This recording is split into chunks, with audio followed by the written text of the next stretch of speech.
شبو قلت بيش كنا في مشاره ما مفانداريا برز دافان يحيى خليل نویسکار روشنموان لباجر حال لبريطانيا كريا برز دافان شب باش تو بخيرات برز دافان سلاوتان لبيتوم كاتتان باش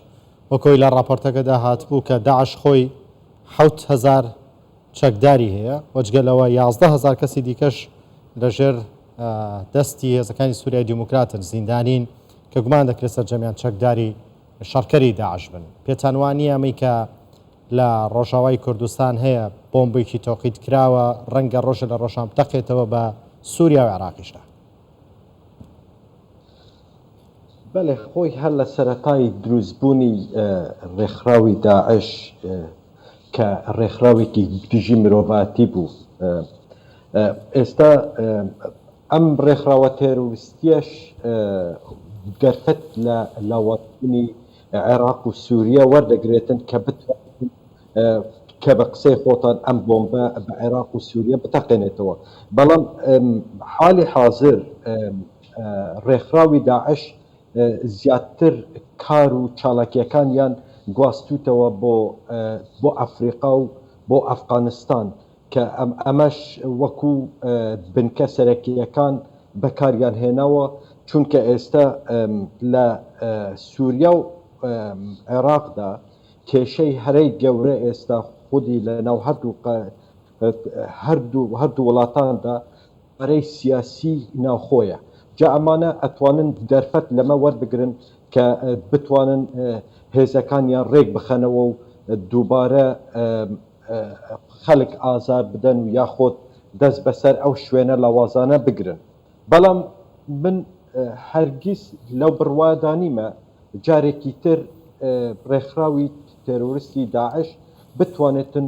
وەکو ساڵانی ڕابردوو بەهێز ببێتەوە چونکە هەر ڕێکخراوێک کە دژی مرۆڤاتی بێتن ئەم وڵاتە ئەوروپیانە یاخۆت ئاسیاکانی خۆمان بڵێ ئەو بڕوایی جەنابەت لە چیوە سەر دەگرێتن ینی لە چیوە سەرچاوی گرتووە کە لەو بڕوادانی کە وەکو 2014 جارێکی تر بگەڕێتەوە لە کاتێکدا بێژن و مەترسیەکە مەزن هەیە 7000 و 11000 چەکدار هەیە شانەیە نووستی هەنا خۆی کە ئێمە ئەڵێن ئێستا 5000 تا 7000 چەکداریان هەیە ئەمە تەنها ڕقمێکی خیالیە ئەمە ژمارەیەک نییە کە بڵێن ئەمە تەئکید لەمەیە چون کە لە ساڵی 2022 ئەگەر ئێمە بگەڕێنەوە لە کۆبوونەوەیەکی تایبەتی بینی عەرەبی سعودیە و ئەمریکا کە ئەمانە سندۆقێکیان تەرخان کرد کە سندۆقەکە لە 601 ملیۆن دۆلار پێک هاتبوو کە بتوانن سەقامگیری و ئەو شوێنانەی کە بەر زیانی داعش کەوتونە ئەم سندۆقە خێریە لەوێ بە هاوکار بن. وا بزانم کە دروستبوونی کە پەپەی ئەو راپۆرتانەی کە ئێستا بڵاوبووتەوە کە بە سەردابردنی مناڵان یاخۆت گەنجان کە بچنە ناو هێزەکانی داعشدا هەمووی ئەگەڕێتەوە سەر نەبوونی و دارایی و ئابووری ئەو وڵاتانە کە چنەوە. بەڵام ئێستا وا بزانم پارەیەکی خەیالیان بۆ نمونە تەرخان کردووە لە بۆ ئەو شوێنانە کە هەست پێ ئەەکەن لاوازن بەڵام ئەوانەی کە زوو باشە کاک داڤان بەڵام ئەوەی ئێستا هەستی پێکرێ لە دنیاە خراپی دۆخی ئابووری هەموو دنیاە. بەڵێ خۆی ئێستا ئێمە ئەبێ بیر لەوە بکەینەوە کە خۆی ئێستا